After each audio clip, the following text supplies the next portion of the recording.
প্রচার করছেন, কেউ আপনারা শেখ হাসিনার ক্রোধ থেকে রেহাই পাবে না যদি শেখ হাসিনার প্রত্যাবর্তন ঘটে। তার প্রমাণ দেখেছেন আজকে গভীর রাতে সেখানে নিউ ইয়র্কের কি পরিস্থিতি হয়েছে।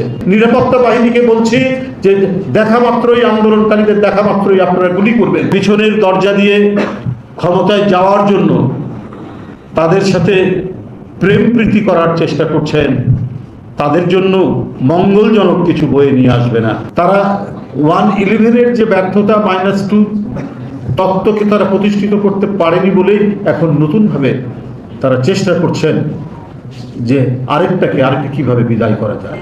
কিন্তু আমি আবারও বলি, মৃত্তিকার সাথে সম্পর্কিত কোনো রাজনৈতিক দর্শন এবং রাজনৈতিক নেতৃত্ব সংগঠনকে আপনারা মিলিয়ে দিতে পারবেন না, আপনারা মাইনাস করতে পারবেন না।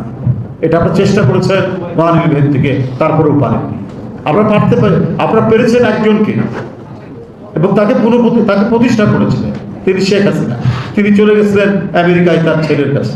যখন বেগম খালেদা জিয়াকে পারেননি, তখন অভিমান করে আপনাদেরকে বললো ওনাকে তো পারলেন না, আমি ফিরে আসছি। তাকে আপনারা ক্ষমতায় বসালেন, 15 বছর বাংলাদেশকে একেবারে নিশ্চিহ্ন করে দিয়েছেন।